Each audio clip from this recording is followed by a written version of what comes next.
5 minutes now after 5 o'clock. All new this morning. As this pandemic continues, we're getting closer to the start of fall sports. It's looking like a very different year for athletes across the valley.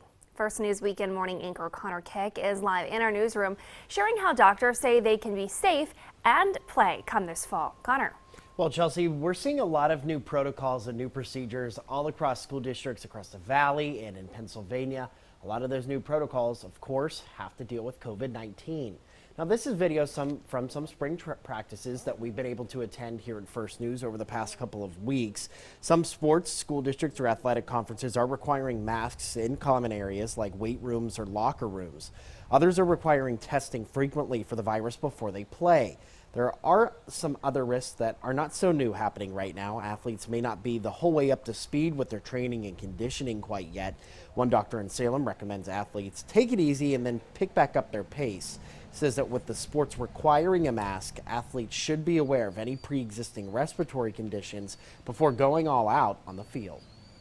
A mask could be a big issue for them. So they have to remember to take their asthma medicines, or if they have what's called a rescue inhaler, have that on hand right away. It doesn't necessarily make people more dehydrated, but people with underlying problems like asthma have to be very, very aware of their breathing problems. Dr. Sevilla also says to be aware of heat stroke, especially this time of year too. It can creep up on athletes and cause a lot of problems, especially if they're not drinking water. Now, we've talked about the physical impacts of what the coronavirus could potentially have on fall sports, but what about the emotional impacts on the athletes? Coming up at the bottom of our hour, we'll explain what Dr. Sevilla says that could potentially happen.